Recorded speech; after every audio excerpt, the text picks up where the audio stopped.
o amigo Darcy por aí também. Bem, agora que estamos gravando, tá gravando, ok. Só para nos certificarmos ali, para depois a gente vai colocar esse material no YouTube. Tem gente com o microfone ligado, se vocês pudessem desligar, aí só para não interferir, obrigado. Boa tarde a todos. Vamos começar hoje a nossa primeira live da Rede Jur do ano 2022 e vamos fazer hoje num formato diferente aqui pelo Zoom, e o tema é ESG, né? Vamos falar um pouco sobre essa prática que não é, digamos assim, nova, o termo é de 2005, e teremos aqui como palestrante 3 especialistas na área. O advogado Paulo Moraes, do Faria e Faria, o advogado Ricardo Monello, do Monello Advogados, e o advogado Vinícius Porto, do PMRA.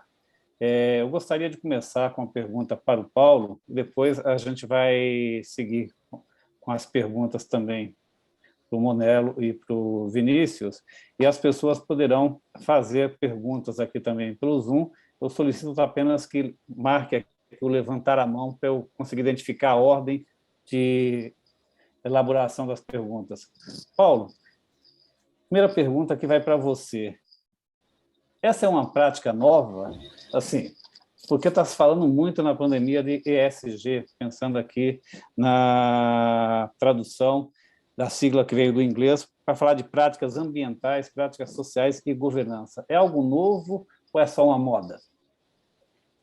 Isso, na verdade, vem levantar a bandeira, isso é uma ideia, quando eu comecei a estudar um pouco mais a fundo da ESG, veio de 54, meu amigo. Então, o negócio já é muito antigo.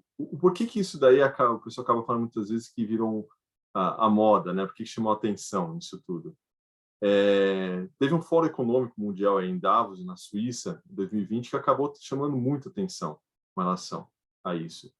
E o que a gente percebe é que o que eles acabaram destacando é algo que vem da nova geração. Eu estava até conversando com o Ricardo e com o Vinícius. É uma nova geração que vem que eles querem dar um foco maior nas pessoas, não especificamente só no lucro da empresa, né?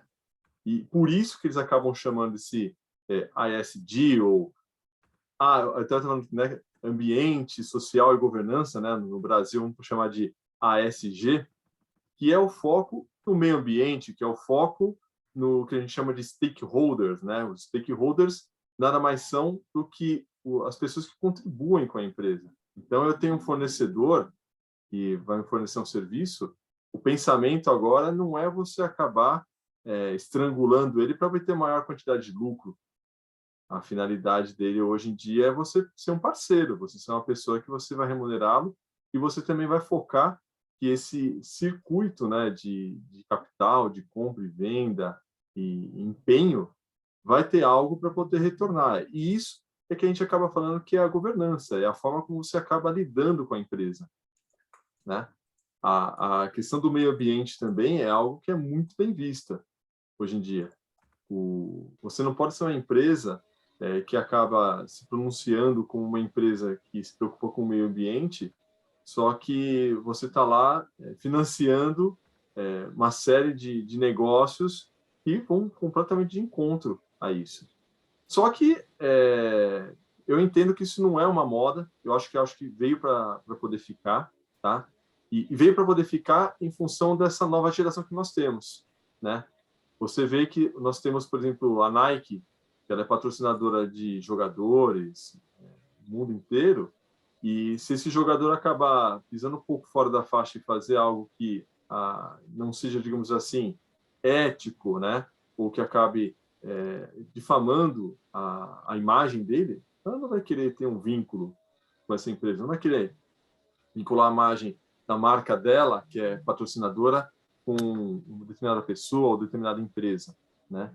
E a ideia é essa, é a gente parar de olhar só para o lucro, só para ganhar dinheiro e você visualizar que você também tem uma responsabilidade social, né? Se uma responsabilidade social seja com relação a quem trabalha com você, então você começa a verificar a necessidade de, por exemplo, se preocupar um pouco mais com a questão de racismo, e você poder pensar também um pouco com relação à questão de gênero.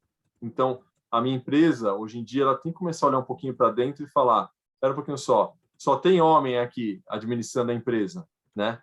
Isso é natural ou isso é algo que a gente acabou sendo cultural, digamos assim, né?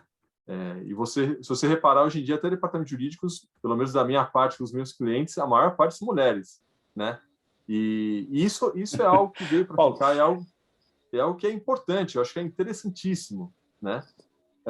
Em termos de meio ambiente, até o Vinícius vai poder falar muito melhor do que eu, mas a gente vê, por exemplo, o impacto, por exemplo, de uma Vale, né? Você é um investidor, você vai para pensar, opa, pera um pouquinho só, maravilha, ela gera milhões de lucro, eu mesmo sou um investidor da Vale, tá? Mas quando eu invisto na Vale, eu invisto um pouquinho de touro, invisto um pouquinho de cuidado, porque a gente fica pensando, poxa, peraí, será que eles estão fazendo o trabalho correto? Será que eles estão atendendo a uma questão ambiental? Então, eu acho que esse perfil das pessoas, essa nova geração que está chegando aqui, está mudando o interesse de investimento, está mudando o interesse de foco do investidor também. Paulo, vou aproveitar a sua deixa, vou encaminhar já aqui uma pergunta para o Monello e para o Vinícius. Monello, Paulo falou aqui que, na hora que falou de práticas ESG, que não é só uma questão de ganhar dinheiro. Você é uma pessoa que atua no terceiro setor, tem uma experiência e conhece bem. Como funciona isso no terceiro setor? E, Vinícius, o Paulo citou aqui você na área ambiental, citou aqui o caso da Vale. No Brasil, nós temos vários problemas aí na área ambiental. Acho que o Rivaldo teve algum problema com a internet dele. Acho que ele travou ali. Eu vou dar sequência no lugar do Rivaldo, se vocês me permitem, então. Tudo bem, Ricardo?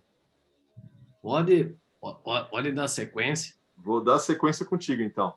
Então, Ricardo, só para a gente poder fazer um bate-papo aqui, eu coloquei muitas situações com relação a definições gerais, né? Muito abstratas até, digamos assim, com relação ao que é ESG.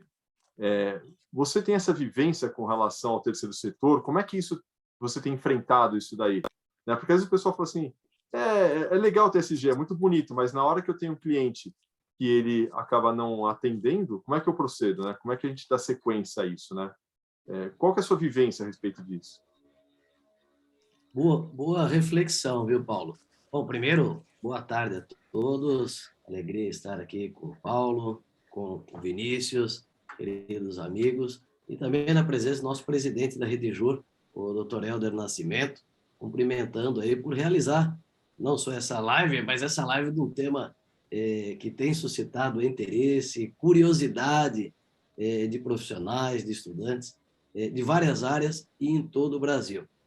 Mas antes de responder, Paulo, a essa pergunta que você trouxe aí do terceiro setor, né? O Vivaldo estava falando sobre isso, e a experiência desse outro lado, ainda sobre essa questão da realidade, da tendência, eu vejo, e até depois para você e o próprio Vinícius comentarem, a questão também das redes sociais, dos meios de comunicação, estão acelerando muito o aspecto da consciência e da importância das práticas dessas três letrinhas, né?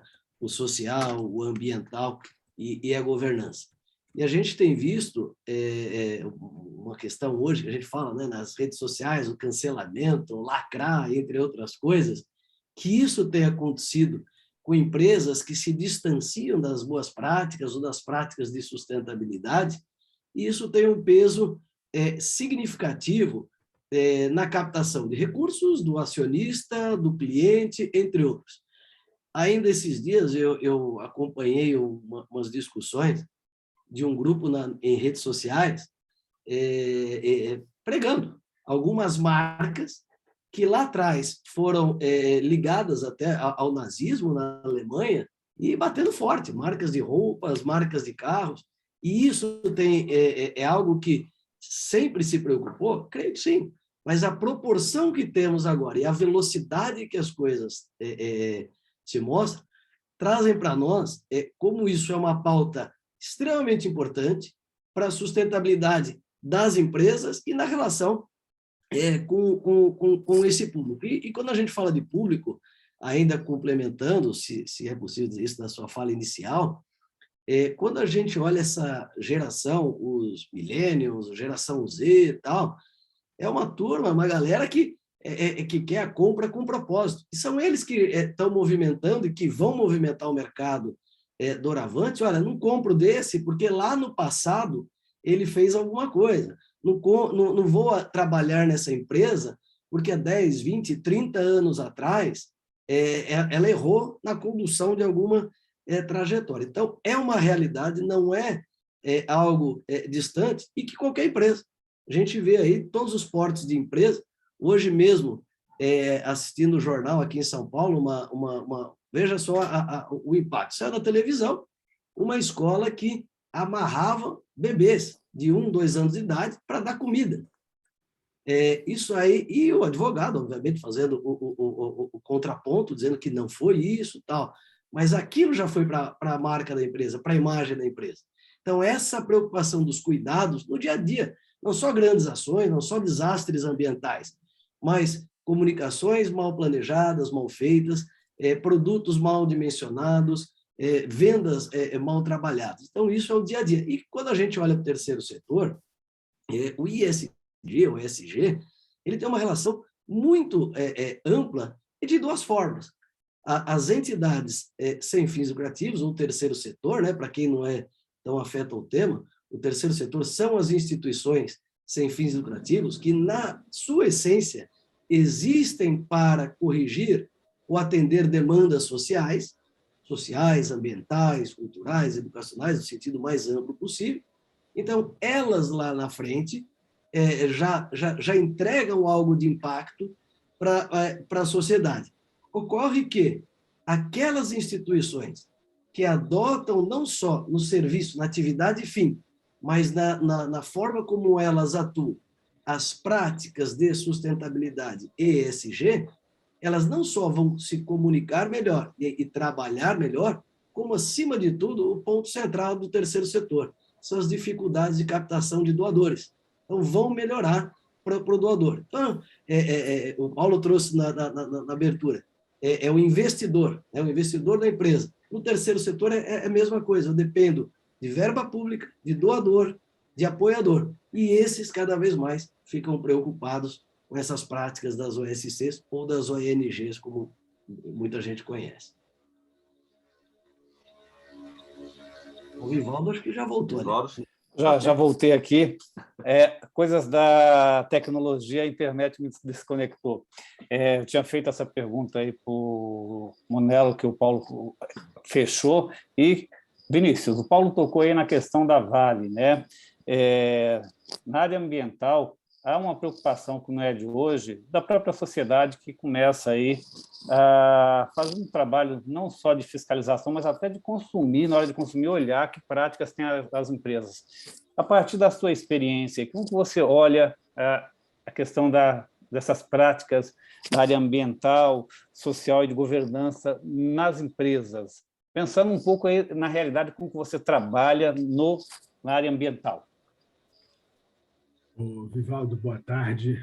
Boa tarde, Ricardo. Boa tarde, Paulo, meus colegas aqui de fala. Senhor presidente, muito obrigado pelo convite. A todos aqui, eu agradeço em nome do Darcy Zangelini, nosso amigo de Curitiba, que está aqui nos prestigiando hoje. Eu trabalho com ambiental e, Vivaldo, eu aprendi que malandragem no direito ambiental é andar na linha, sabe? A nossa capacidade remediatória é muito pequena. A nossa capacidade preventiva é gigante. Então, é muito mais produtivo e prazeroso e economicamente interessante para a empresa andar na linha do que praticar qualquer questão que não seja conforme em relação às questões ambientais que a gente está tratando diariamente. Por quê? Porque tudo que acontece no direito ambiental brasileiro tem 3 reflexos, né? A gente tem um reflexo administrativo, que começa com uma multa administrativa, com auto de infração, suspensão de atividades e embargo. A gente tem uma esfera civil, na qual o Estado quer ressarcir economicamente os danos ambientais causados, e isso nos comunica com a esfera da multa administrativa. e isso tem a ver com o direito penal. Eu venho de uma cidade pequena, o Darcy também, a dele não tão pequena quanto a minha, mas eu cresci numa cidade que tinha pardal, rolinha e, de vez em quando, andorinha. A gente vivia num ambiente que existia a arapuca, o sapão, as pessoas caçavam e guardavam passarinho. Veio uma lei de crimes ambientais e trouxe efetividade para a proteção ambiental.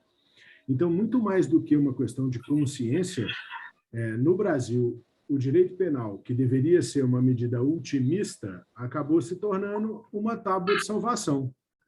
E, assim, a questão ambiental caminhou nos últimos 20 anos. Digo isso em relação a comportamentos do cidadão e das empresas. Mas aí, Vivaldo, a gente tem, concordando absurdamente com o que disse o Ricardo, né, aonde se busca distinção na retidão das práticas das empresas. Então, a gente hoje usa essa sigla ESG. Eu fui convidado para um curso recente, e quando cheguei no curso, o Ricardo, o curso era sobre ESG. Já era mais uma sigla nova, que era Economic, Environmental, Social Governance. E aí, fazendo um retorno, o Paulão foi lá em 54, eu iria um pouco menos aqui, porque eu não fui tão profundo quanto tu, Paulo, mas para te dizer da seguinte forma, a gente há 20 anos falava do tripé da sustentabilidade. E o tripé da sustentabilidade dizia, naquele momento histórico, né, que as coisas tinham que ser economicamente viáveis, socialmente justas e ambientalmente corretas. Então, concordo com o que disse o Paulo, de que nós não temos agora uma novidade, porque a gente tratava das coisas com o mesmo aspecto, com uma sigla diferente, mas com esse viés. E a gente teve também, num movimento internacional, em 92, na Rio 92, em 72, em Estocolmo, princípios de direito ambiental que espelham as questões que a gente está tratando agora como uma prevenção, né? Um pilar de tudo que a gente está colocando. Então, eu concordo com o que disse o Paulo, não estamos tratando de uma novidade, mas contraponho com o que disse o Monello. Eu acho que talvez a grande novidade seja a luz que essa discussão ganhou agora. Essa luz desse formato é recente.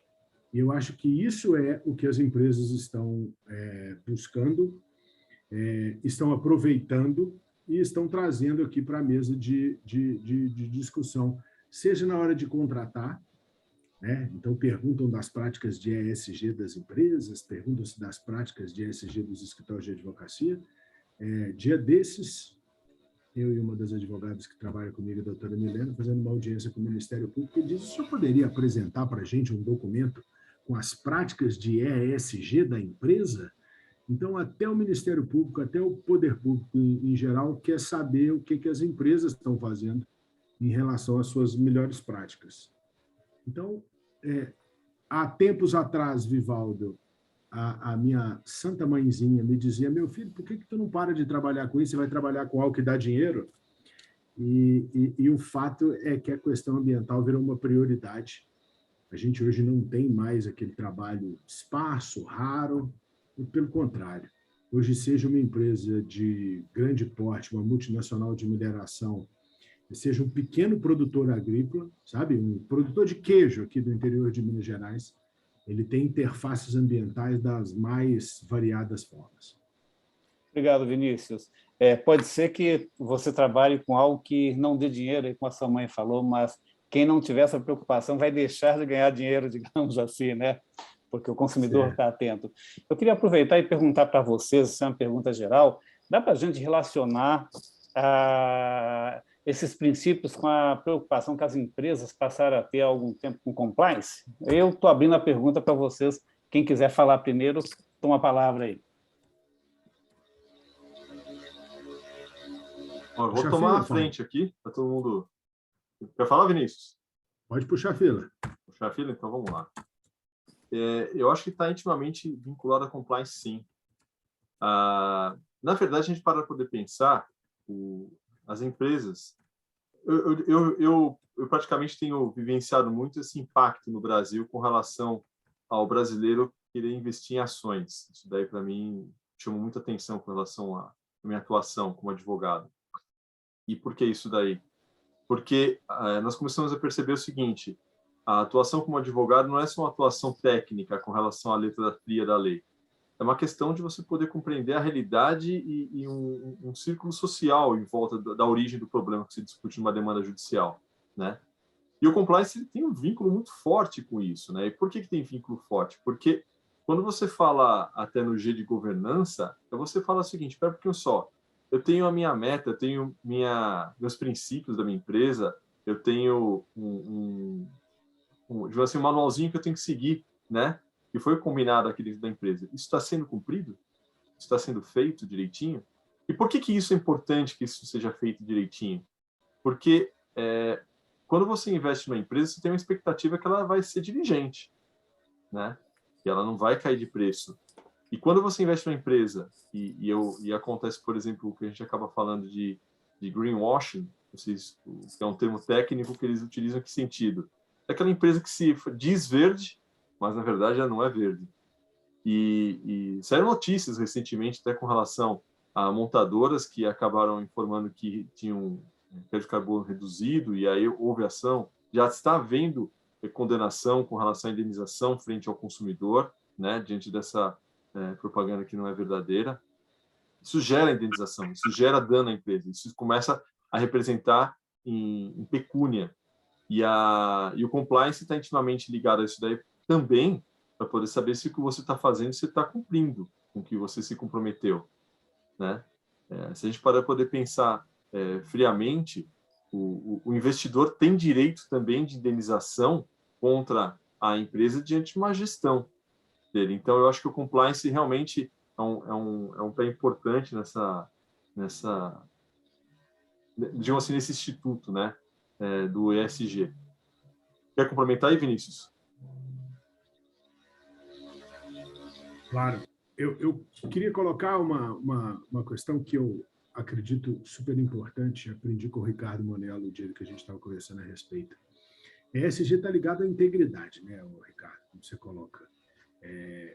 A gente fez uma brincadeira, queria compartilhar, dizendo, né, que ESG não se torne os departamentos de compliance, né, Vivaldo? A gente tem uma brincadeira que a gente diz, olha, todas as salas nas grandes empresas que antes se dedicavam às operações estruturadas foram fechadas e agora são departamentos de compliance. A grande questão do ESG, ou da sustentabilidade, tem a ver com integridade. É muito interessante quando um cliente nos procura e ele pergunta, mas qual o fundamento para o senhor me dizer que eu tenho que adotar essa conduta? E a gente poder responder, um dos fundamentos é a tua política de integridade que está disponibilizada no site. Lá na tua política de integridade, você diz que se comporta dessa forma. E aí é a maneira de se afastar a questão do ESG de um modismo ou de um greenwashing, ou de algo que seja casuístico, para algo que seja efetivamente prática. A figura do greenwashing, como disse o Paulo, é um nome bonitinho que se arrumou para colocar naquele cidadão que é falsamente sustentável. Então, é uma empresa altamente poluidora, que desrespeita as regras ambientais, mas que tem lá um certificado de qualidade ou tem lá uma boa prática estampada no seu site. Essa é uma situação relevante, né? Alinhar o discurso e a prática. Lembrando que eu coloquei no início, né? A nossa maior utilidade como advogados é na prevenção. Remediar no direito ambiental é um negócio caro, ineficaz e muito pouco inteligente. Então, Vivaldo, quero crer que assim eu faço por o que o Paulo está colocando. Você, Monello?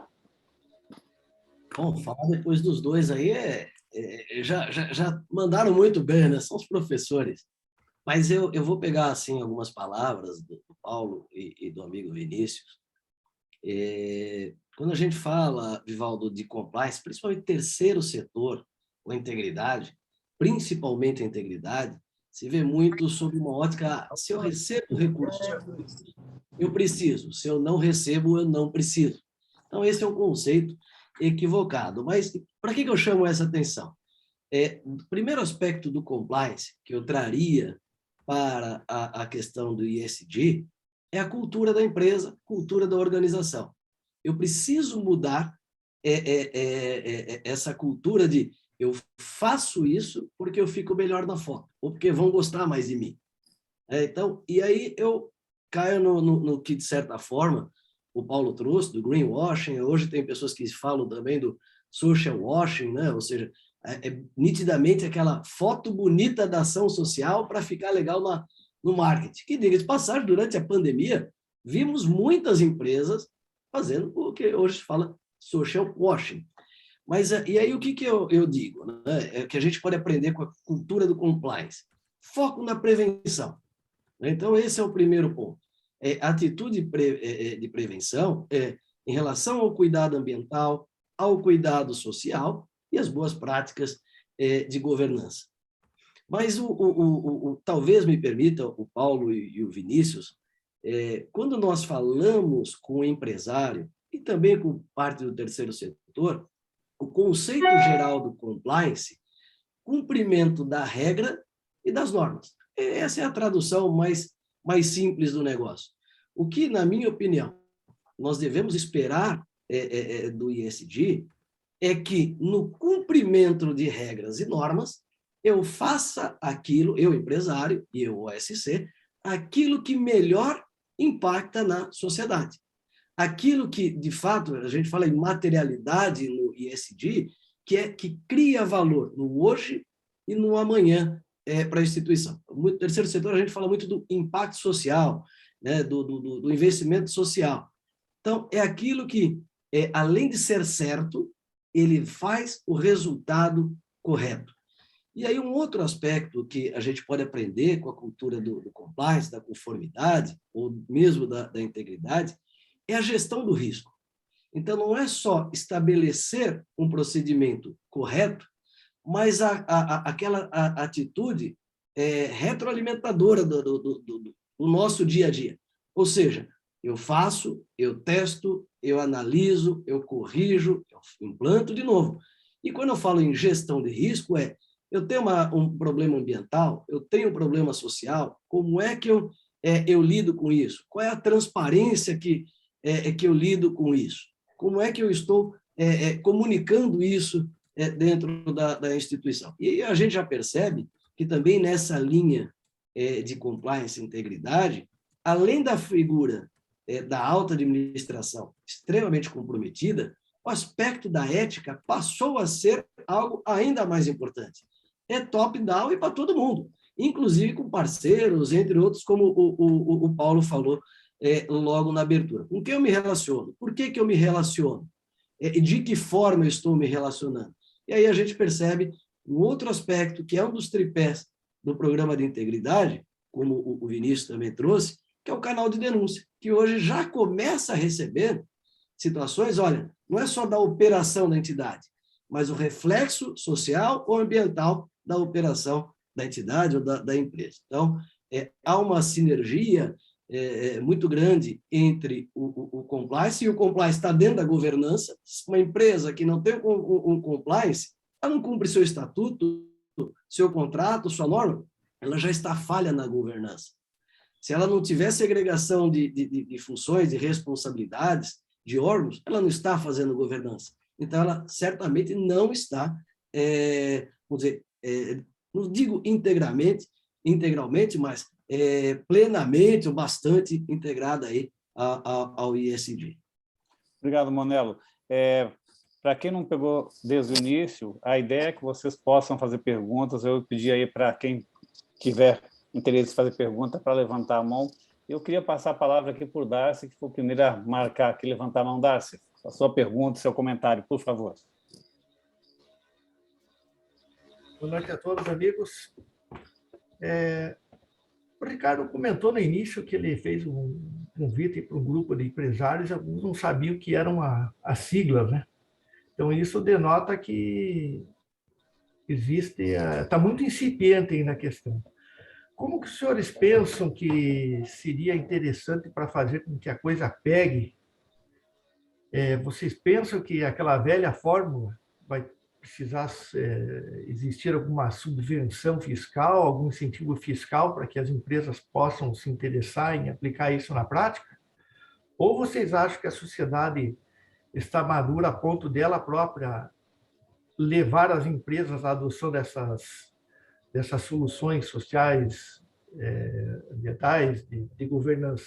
Eu vou lembrar um caso bem emblemático aqui do Paraná, não vou citar o nome da empresa, mas que no primeiro dia da véspera do anúncio da medida provisória que queria garantir os empregos, no início da pandemia, ela mandou perto de 1.000 pessoas embora.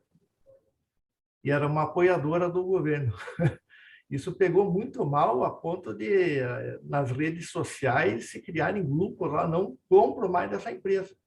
Vocês acham que isso é muito significativo, serve como referência para dizer, olha, não precisa mais o governo ficar incentivando incentivos fiscais ou dedução de despesas nesses investimentos para que isso pegue? Vocês acham que a sociedade já está madura a ponto de ela controlar? E quem vai se manter nesse mercado, quem vai ser estimulado a aderir a esse movimento? A palavra a Pessoal, vocês. se vocês me permitem, eu começo e vocês concluem. O Darcy, eu acredito que tem uma grande mudança, que é a velocidade e a exposição. Antigamente, a gente tinha notícia das coisas pelos jornais. E, muito provavelmente, tudo que circulou no dia de hoje, nós saberíamos no dia de amanhã, quando a gente conseguisse acessar um jornal que chegasse na nossa casa, ou que a gente fosse à banca de jornal comprar um jornal, se a gente quisesse ser muito atualizado.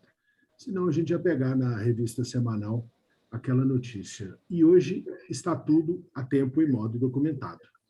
Então, um acidente ambiental, hoje a gente começa a ter notícia dele pelo que as vítimas começam a postar na internet. E o que você colocou tem toda a relevância em relação à viralização das informações. Então, se antigamente nós gastaríamos para descobrir talvez 1 ou 2 anos esta prática que você mencionou, hoje o terceiro ou quarto funcionário que é dispensado, ele começa a dizer, olha, aqui estão tendo uma debandada aqui na minha empresa. E a gente percebeu esses movimentos virais durante a pandemia, não ligado à questão de práticas ambientais, mas ligado a questões de comportamento. Como concordo com o Ricardo que a questão de ESG tem a ver com a integridade, Darcy, eu creio que o ambiente é diferente. Seja porque as crianças com que a gente convive têm uma consciência ambiental muito maior do que a nossa, né? Ninguém da idade do meu garoto de 10, 12 anos, vocês não devem saber o que é um alçapão e um marapuca. O Helder, que já é mais garoto, também não deve saber, mas eu e Darcy sabemos do que estamos falando, né, Darcy? Então, a situação, ela nasceu por força de algo positivo, positivado, eu entendo, sabe? Lei de crimes. Aqui no Brasil tem uma leitura cética de que não foi consciência que mudou, foi o direito penal que mudou as coisas. E mudou depois de muito tempo. Mudou depois da transação penal, aí não dava mais, faz suspensão condicional do processo, acordo de não persecução penal, para. Então, a gente teve sim. Mas concordo contigo e acho que a grande diferença do ESG para a sustentabilidade, que a gente assim chamava de 20 anos atrás, é a velocidade, exposição e o tempo que isso tem em mídia. Se vocês perceberem, nos horários nobres dos noticiários brasileiros, a questão ambiental está em praticamente todos eles. Isso já não é mais algo por exceção, como disse o Vivaldo. Já foi, tá, Vivaldo? Hoje não. Exato. Vou complementar aí, tentar complementar um pouquinho a ideia com o Darcy. Eu acho que a atuação do governo, do Poder Executivo, o direcionamento das decisões do Poder Judiciário, elas são essenciais para poder, digamos assim, direcionar a conduta do empresário e das pessoas. Isso não tem como a gente pensar. Só que tem um outro contexto disso que a gente está falando. Não é só a questão do ESG. O ESG, eu não acho que as empresas que aplicam o ESG, elas usam só porque elas têm um princípio. Ah, eu tenho um princípio de poder praticar o ESG. Não é só isso. Eu diria para você que o ESG decorre, sabe do quê? Do que o Vivaldo começou a falar com a gente com relação ao compliance. Porque o que se constatou foi o seguinte: quando eu começo a trabalhar, eu tenho o meu parceiro, seja meu fornecedor, eu tenho um empregado, ou tenho um colaborador, seja qual for a denominação que você utilizar, a pessoa interessada dentro do meu negócio, da minha atividade, e eu trabalho mal com ela, eu tenho uma necessidade de substituí-la, né? Eu tenho necessidade de melhorar a qualidade da mão de obra, eu tenho necessidade de apresentar para o meu consumidor uma boa qualidade da minha matéria-prima. E quando eu começo a usar uma matéria-prima de má qualidade, ou quando eu começo a não oferecer qualidade, por exemplo, se eu tenho um colaborador que trabalha comigo, eu não invisto, eu não confio nele, e quando ele tem um problema de saúde, ou mesmo quando uma mulher acaba ganhando um filho, e eu não valorizo isso a ela como profissional, o que vai acontecer? As outras pessoas, as outras mulheres que trabalham ao redor dela vão falar o quê? Espera aí, se acontecer isso com ela, vai acontecer comigo também. Não é verdade? E é uma prática do brasileiro que é o quê? A mulher ficou grávida, o que você faz? Voltou, vamos demitir. Por quê? Porque tem filho. Agora, o pensamento mais avançado está colocando o quê? Espera aí, deixa eu investir nela. Deixa eu falar para ela que eu estou aqui junto. E isso acaba correspondendo, isso gera produtividade para a empresa. Eu falei o exemplo da mulher grávida, mas isso acontece com o fornecedor de matéria-prima, isso acontece com o terceirizado que trabalha com você. Isso gera lucro. E tamanho lucro que gera isso, e está acontecendo o quê? Algum tempo atrás, a gente trabalhou com a LGPD, né? A Lei Geral de Proteção de Dados. E aí, de repente, quando a Lei Geral de Proteção de Dados começou a chegar no momento de entrar em vigor, o que todo mundo começou a fazer? Começou a receber solicitação dos seus clientes falando o seguinte: espera aí, você segue a LGPD? Os meus dados estão seguros na sua mão? É o que está acontecendo com o ESG também, Darcy. Você para poder pensar, quando eu tenho uma Zara que acabou contratando, não vou nem falar contratando porque eu não apurei, mas que foi acusada de comprar produtos e que esses produtos tiveram mão de obra escrava e todo mundo começou a parar de comprar nela, o que aconteceu? Ela começou a perder valor no mercado. Ela começou a ter prejuízo, porque as pessoas param de querer comprar nela. E se você parar para olhar hoje, por exemplo, a B3, o que ela está fazendo? Ela criou, por exemplo, o índice SP B3 Brasil ESG. O que significa isso daí? Ela criou critérios para poder avaliar se uma empresa está dentro dessa expectativa do investidor. Então, ela está começando a fazer o quê? Digamos assim, dar um selinho, falar assim, opa, essa empresa aqui, ó, essa empresa que se preocupa com o meio ambiente, essa empresa que tem uma governança isonômica, essa empresa que ela se preocupa com o social, ela se preocupa com as pessoas. E aí, aquela empresa que falar que ela está dentro daquela performance e ela não for, ela está mentindo. Ela já gera uma responsabilidade. Isso tem que ser fiscalizado por quem? Pelo compliance. Então, ela tem um valor agregado a ela em função de poder seguir, digamos assim, esses requisitos, que está sendo já avaliado pela Bolsa de Valores. E a Bolsa de Valores não está criando um índice só. Ela está querendo saber o quê? Níveis.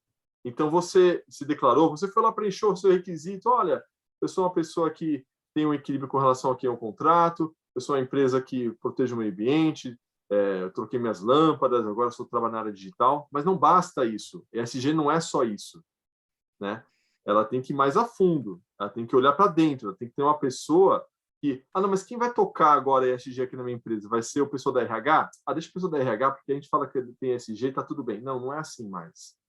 Se você tiver uma governança séria, né, você vai ter critérios de poder exigir isso de quem trabalha dentro da sua empresa, de quem lhe fornece produtos. E isso é uma cadeia, né? A partir do momento que o meu cliente exige que eu acabe tendo determinada conduta, isso eu vou ter que começar a olhar para dentro também e falar, opa, peraí, será que eu estou sendo justo com relação a quem trabalha? Será que, no meu caso, no escritório de advocacia, será que a empresa, que é minha cliente, ela vai gostar que eu demiti uma pessoa na sequência porque ela teve um problema de saúde, ou porque ela teve um filho, ou seja lá qual for. Estou dando um exemplo, mas tem várias questões. A gente tem questões hoje em dia, até questões políticas.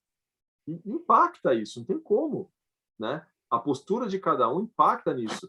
E cada vez mais as mídias sociais trouxeram o quê? Sabe o quê? Um distanciamento com relação e uma exigência de posicionamento das empresas. Aquela empresa que não se posicionar, aquela empresa que for omissa, ela está apoiando o quê?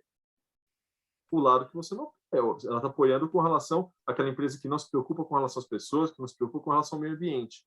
Então, ela tem que se manifestar com relação a isso e, por consequência, ela vai manter alguns clientes. E ela vai manter aqueles clientes que também visam a intenção de poder manter um bom ambiente social, um bom ambiente de trabalho. E o ambiente aí que eu queria até destacar, que a gente falou até do environment, né? Não é só o ambiente que a gente está falando com relação à proteção do meio ambiente e da natureza, ambiente de trabalho também, né? E se você começa a levantar bandeira para poder colocar dessa forma, e isso agrega valor à sua empresa, isso está sendo questão de índice. Eu estou sendo questionado por clientes já sobre o seguinte: Paulo, tem empresa certificadora disso, né? E aí eu até quero jogar a bola um pouco para o Ricardo, agora, que a gente estava até conversando. Falou, poxa, mas espera aí, eu tenho empresa B, né? Eu tenho uma certificadora, como é que funciona isso tudo? Enfim, eu entendo que há necessidade do apoio do governo, sim, não dá como deixar sozinho, mas eu acho que isso é uma conscientização que vai vir de cima para baixo. As grandes empresas vão exigir dos seus fornecedores que, no mínimo, eles não utilizem, por exemplo, mão de obra escrava, né? No mínimo, não sejam empresas que estejam na mídia aí destacados, como até o Ricardo mesmo comentou agora que está na mídia com relação aos maus tratos de crianças, mas e aí? Você tem vínculo com aquela empresa? Não, não quero. Então, ela vai acabar encerrando. Você vai começar a obrigar a empresa automaticamente a ter esse tipo de, essas práticas, essas boas práticas, né? Ricardo, você consegue dar um norte um pouquinho para a gente com relação ao que a gente está falando, até a gente comentou com relação à empresa B, né? Legal, Paulo. Bom, a pergunta do Martier, ela é, aliás, uma provocação, né? Como fazer pegar? E nós, brasileiros, estamos acostumados a, muitas vezes, repetir: a lei não pegou, aquele negócio não pegou, não funciona.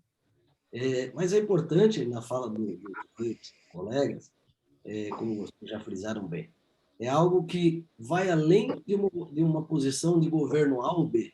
É um posicionamento global que está, como bem disse o Vinícius, eu usaria até a expressão, né? Hoje até a comunicação é exponencial.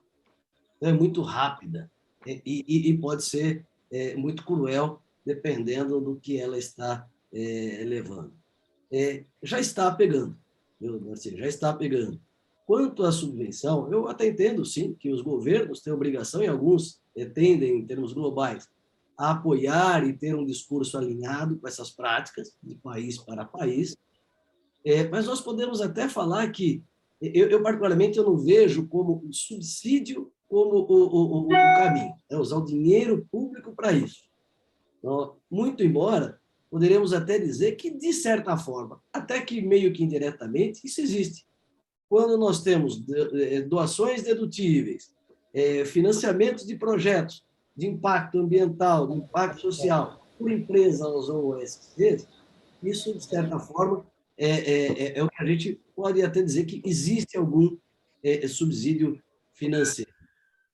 O que eu penso também, como outras normas, como, por exemplo, programa de integridade. Eu trabalhei no aprimoramento do programa da lei de anticorrupção, e uma das discussões que tivemos depois quando se fala de anticorrupção, integridade, muitas vezes se falava para grandes empresas. Então, hoje, quando eu falo do ESG, né, do ESG, parece que eu estou falando com grandes companhias.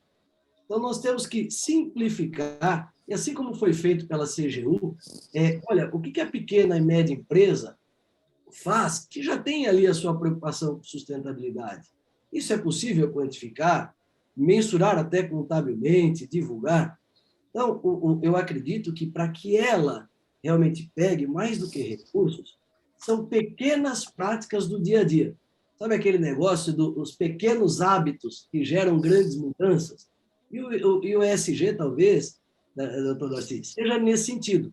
as pequenas empresas, que hoje são mais de 90% dos negócios do Brasil, terem essa relação com a sua sociedade, com a sua comunidade local, com as OSCs do seu pedaço, de formas um pouco mais estruturadas, de forma mais estruturada, e isso vai, sem dúvida, ajudar bastante. E um outro envolvimento, assim como a Redejur, que é uma entidade, outras entidades começam a levantar essa bandeira, e aí movimento empresariado, como o Paulo falou, a B3, entre outros, que a gente vê. E aí eu chamo também a atenção para classes, né, e segmentos, setores como os contadores, os advogados, são players fundamentais. Conversar com o cliente, entender e colocar isso de uma forma prática e, de certa maneira, é possível de operacionalizar.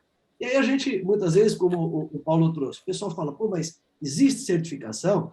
Então, hoje nós temos no Brasil um exemplo que já temos algumas empresas, que é o Sistema B, que é, na verdade, uma forma de certificar de práticas sustentáveis, como temos regras mais antigas até, as regras ISO, 26.000, 27.000, hoje é possível você ter alguns certificados. Mas muito mais do que esse certificado, que às vezes parece muito mais algo para fixar, vamos dizer assim, né, brincando na parede, é realmente a comunicação que a empresa tem, ou a entidade tem, e aí eu chamo a atenção do papel do contador mais uma vez. Os seus relatórios, por exemplo, quando a gente olha, o Paulo falou da B3, se eu olhar, como sempre olhamos, na B3, as demonstrações financeiras, aquilo é pouco. Como é que o negócio pega? Quando elas vão para o GRI, para o SASB e para outros modelos de comunicação ou de reportes. E aí sim, a coisa pega de uma forma bem melhor. Obrigado, Ricardo. Nós estamos agora já com 18h48, a gente tinha combinado que ia fazer até as 18h45, tá? Então, eu queria primeiro agradecer a presença de todo mundo aqui, eu queria dar mais 1 minuto para cada um para as palavras finais. Eu queria depois que Ricardo, Paulo e Vinícius dessem as suas palavras finais.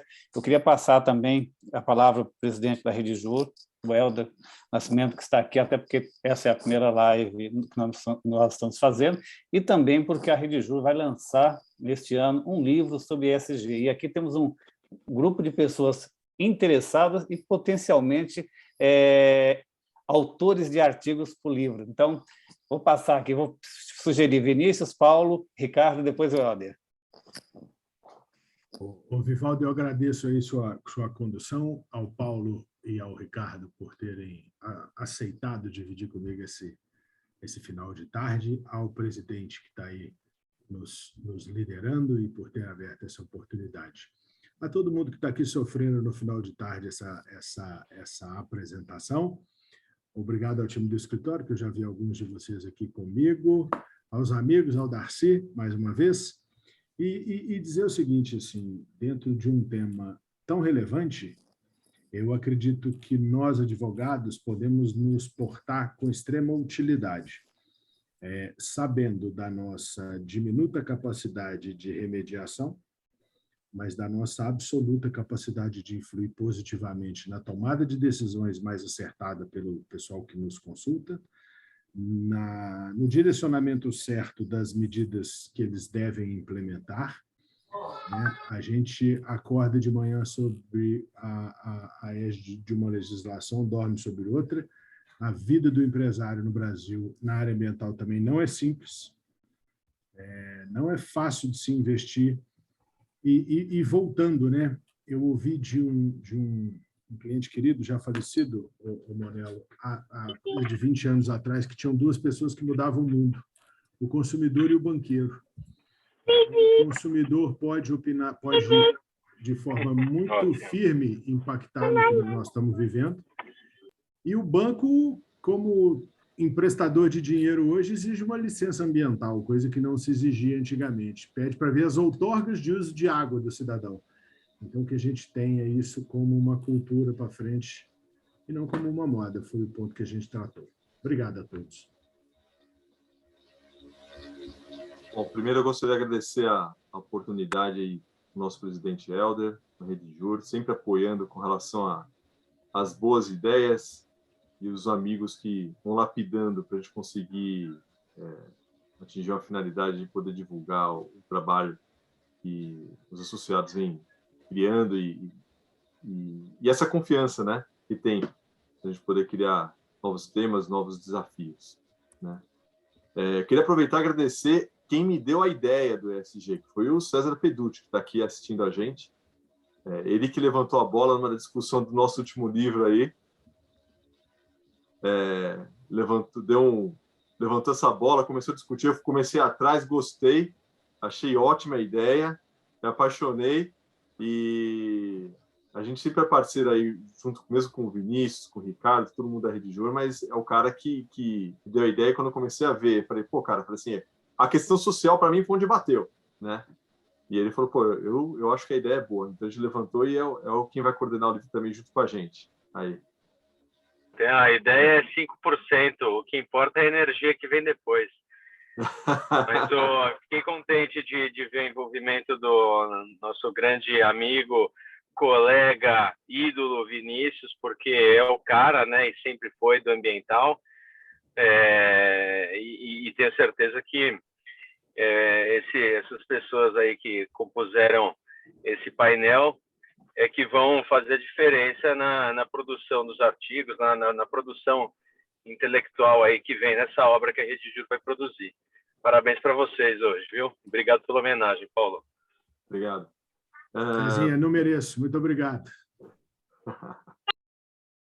Agradecer por todos que vieram nos assistir, prestigiar aqui também. Eu sei que às 18 horas é um horário apertado para todo mundo, né? Está todo mundo aqui, um pegando filho, o outro tendo que no trânsito. Então, ou seja, eu sei que esse tempo dedicado para nós, para poder ouvir e para poder conhecer também do assunto, é muito importante. Muito obrigado pela deferência de cada um, dos meus sócios, dos advogados que trabalham comigo. Estou vendo cada um deles aqui. Fico muito alegre de poder ver o pessoal que vem aqui de coração participar. Tá? E, no final, para poder fechar, eu acho que o ESG, assim como o Compliance, assim como o LGPD, nada mais é do que um desafio para a gente poder ser transparente, para a gente ser honesto, para a gente poder aplicar aquilo dentro de um contexto de equilíbrio, né? Tudo que gera muito lucro de um lado e não gera tanto lucro do outro, não vai ter, não vai ser longínquo, né? Não vai ter continuidade. Então, eu acho que isso que é importante, isso que é legal, a gente poder agir com equilíbrio e lembrar que tem uma frase, né, do Stan Lee, que ele fala assim: grandes poderes trazem grandes responsabilidades, né? E eu acho que é aí isso que me chamou a atenção com relação a esse ESG. Eu acho que a gente tem muita responsabilidade quando a gente tem muito poder na mão. E é isso que as empresas estão praticando com relação a esse dia. Obrigado. Bom, primeiramente, reiterar aqui meu agradecimento à Rede Jur, na pessoa do nosso presidente, amigo Helder Nascimento. É uma honra integrar a rede e estar com tão seletos amigos e grandes profissionais e grandes escritórios, não só do Brasil, mas fora dele, e que engrandece a advocacia empresarial. Agradecer aí ao Vivaldo, que com esse trabalho todo de organizar conosco, de alinhar, e também sabendo aqui, né, desse engajamento do César, aumentou a nossa responsabilidade. Mas esse desafio é bom. Agradeço ao Vinícius, ao Paulo, por compartilhar e trazer as suas experiências, toda sabedoria, toda simplicidade, também me ensinarem e estarem nesse momento comigo. Meus amigos da Monella Advogados, que estão aí, os clientes do terceiro setor, todo mundo que está passando esses minutos aqui conosco.